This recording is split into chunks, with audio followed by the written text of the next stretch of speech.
आज हम बात करने वाले हैं साल 2021 में आई एक Russian drama horror mystery movie x के बारे में। कहानी शुरू होती है हाई स्कूल में पढ़ने वाले साशा नाम के एक लड़के से, जो एक रात अपने दोस्तों के सामने कूल बनने के लिए अपने सोशल अकाउंट पर एक फोटो पोस्ट करता है और उस फोटो में साशा एक लड़की के साथ था। साशा सभी से कहता है कि वो उसकी गर्लफ्रेंड है। आगे 7 साल बीतने के बाद हम साशा को देखते हैं, जो एक बार में अपनी मंगेतर कात्या और उसके दोस्त ओलेग और जेनिया के साथ अपनी एंगेजमेंट सेलिब्रेट कर रहे थे। कात्या और साशा तो बहुत खुश थे, लेकिन उसी वक्त जेनिया कात्या को अपना मोबाइल दिखाते हुए कहती है कि ये देखो साशा ने अपनी सोशल अकाउंट पर कौन सा फोटो पोस्ट किया है। वो फोटो देखने के बाद कात्या कुछ गुस्से में थी और वो तुरंत साशा को वहां से चलने को कहती है।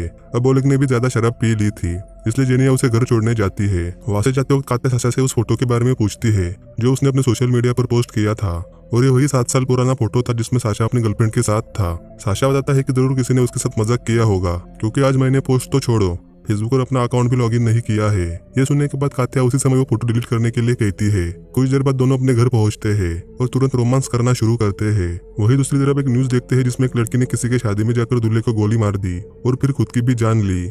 उस रात कात्या जब नींद से उठती है तो उसे अपने थोड़ी ही दूर एक काला साया दिखाई देता है, और कात्या जब डर के मारे साशा को उठाने जाती है तो मानो साशा की जगह कोई शैतान था। कात्या डर के मारे चिल्लाते हुए फिर से अपने नींद से उठ जाती है, यानी कि कात्या ने जो कुछ भी देखा वो उसका एक बुरा सपना था। कात्या की आवाज सुनकर साशा तुरंत वहां पहुंचता है और उसे शांत करने की कोशिश करता है, लेकिन कात्या बहुत ज्यादा डरी थी और वो साशा को कस के गले लगाकर रोने लगती है। कुछ दिन ऐसे ही बीत जाते हैं और एक दिन कात्या जब जेनिया के साथ पूल में स्विम कर रही थी तो जेनिया बीच में ही हॉट शावर लेने चली जाती है, और अब कात्या पूल में अकेली ही थी।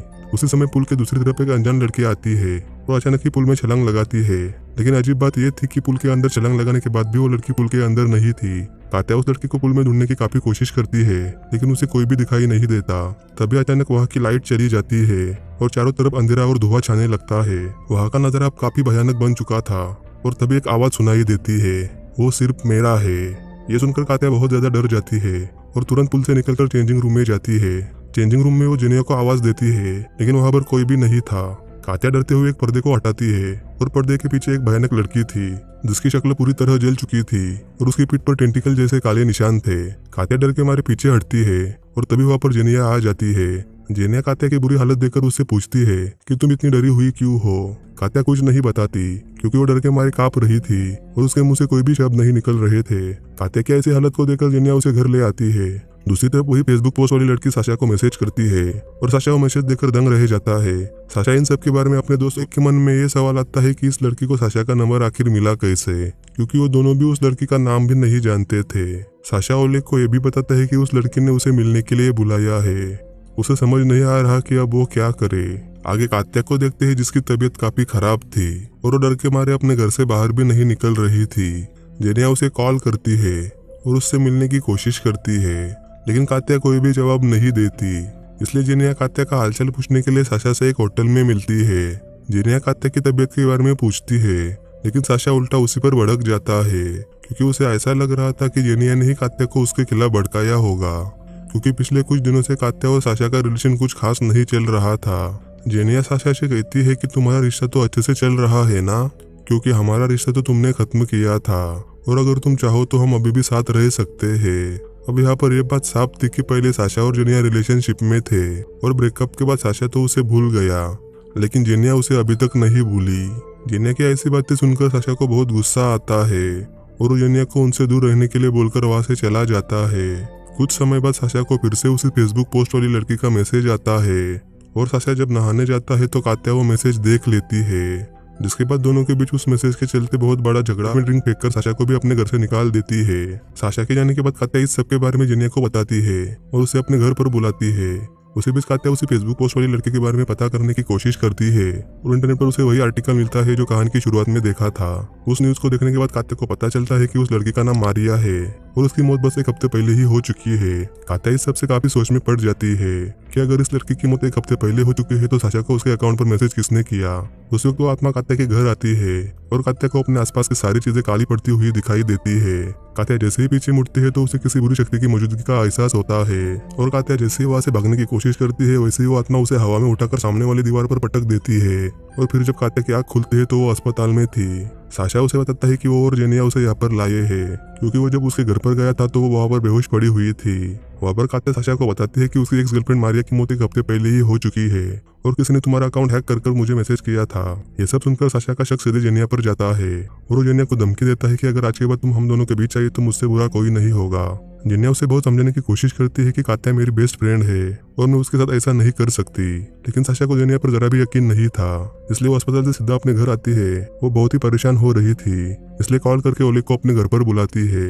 अगले ही पल जेनिया उसके ऊपर कपड़ा रखती है।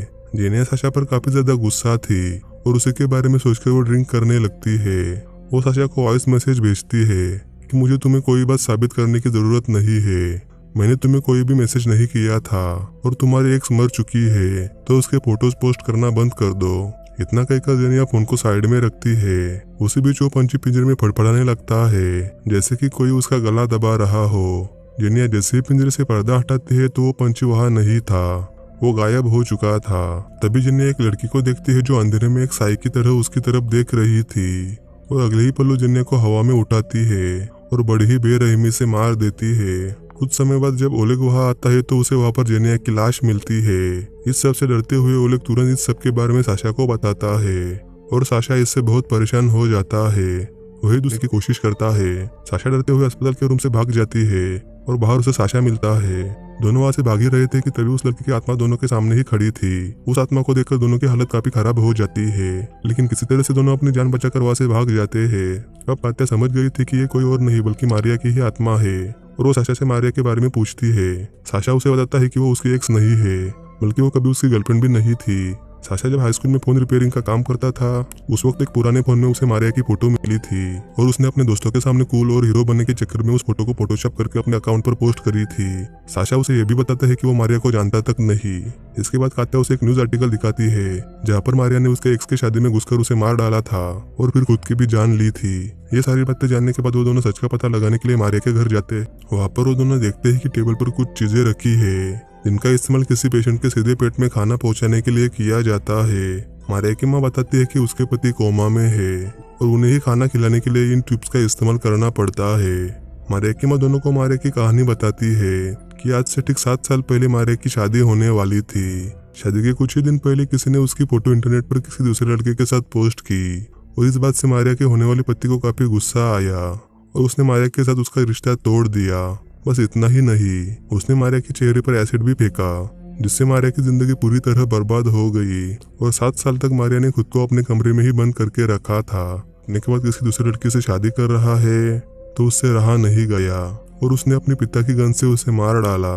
ये सब सुनने के बाद साशा को अपने आप पर काफी गुस्सा आता है और काफी बड़ा पछतावा भी होता है क्योंकि उसके एक बेवकूफी भरी पोस्ट ने मारिया की पूरी जिंदगी बर्बाद कर दी थी। मारिया के घर से निकलने के बाद दोनों फैसला लेते हैं कि उन्हें जल्द से जल्द शादी कर लेनी चाहिए ताकि ये आत्मा उन्हें कोई भी नुकसान ना पहुंचा सके। दोनों ओलेग को सारी बातें बताते हैं और उसे एक आईना लाने को कहते हैं क्योंकि मारिया जब जिंदा थी तब उसे आईने से बहुत डर लगता था। तीनों आईना लेकर चर्च के फादर के पास जाते हैं और उन्हें सारी बातें समझाते हैं, लेकिन फादर को उनकी बातों पर यकीन नहीं होता। तभी वो आत्मा चर्च के एक आदमी पर हमला करती है और इसी गड़बड़ी में वो आईना नीचे गिरकर टूट जाता है। सभी डरकर दरवाजा बंद करते हैं और तुरंत शादी की विधि शुरू करते हैं। फादर शादी की विधि के लिए अपने पवित्र पोशाक पहनते हैं। फादर जैसे ही शादी के मंत्र पढ़ते हैं वैसे ही वो आत्मा दरवाजा तोड़ने की कोशिश करती है। उसी वक्त चर्च की एक खिड़की खुलती है और तेज हवा के कारण सारी मोमबत्तियां बुझ जाती है।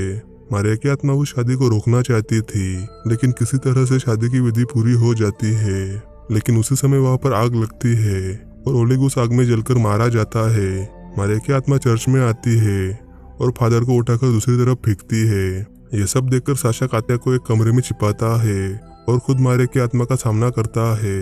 कुछ देर बाद दरवाजा खुलने पर कात्या साशा को देखती है जो बेहोशी की हालत में पड़ा था लेकिन उसकी सांसें चल रही थी। ये सब चीजें देखने के बाद फादर कात्या से कहते हैं कि मारिया का अंतिम संस्कार अभी तक नहीं हुआ है। उसकी आत्मा को किसी बुरी शैतान ने काबू कर लिया है और वही सबकी जान ले रहा है। फादर की इस बात से कात्या मारिया के घर पर पड़े उन ट्यूब्स के बारे में सोचती है और उसे पता चलता है कि वहाँ पर मारिया के पिता की बॉडी नहीं बल्कि खुद मारिया की बॉडी है जिसे ट्यूब के जरिए खाना खिलाकर जिंदा रखा गया है। फादर कात्या से कहते हैं कि हमें मारिया की आत्मा को आजाद करना होगा, तभी साशा ठीक हो सकता है। तुम्हें खुद मारिया के घर जाना होगा और ये पवित्र कपड़ा उसके सिर पर रखना होगा।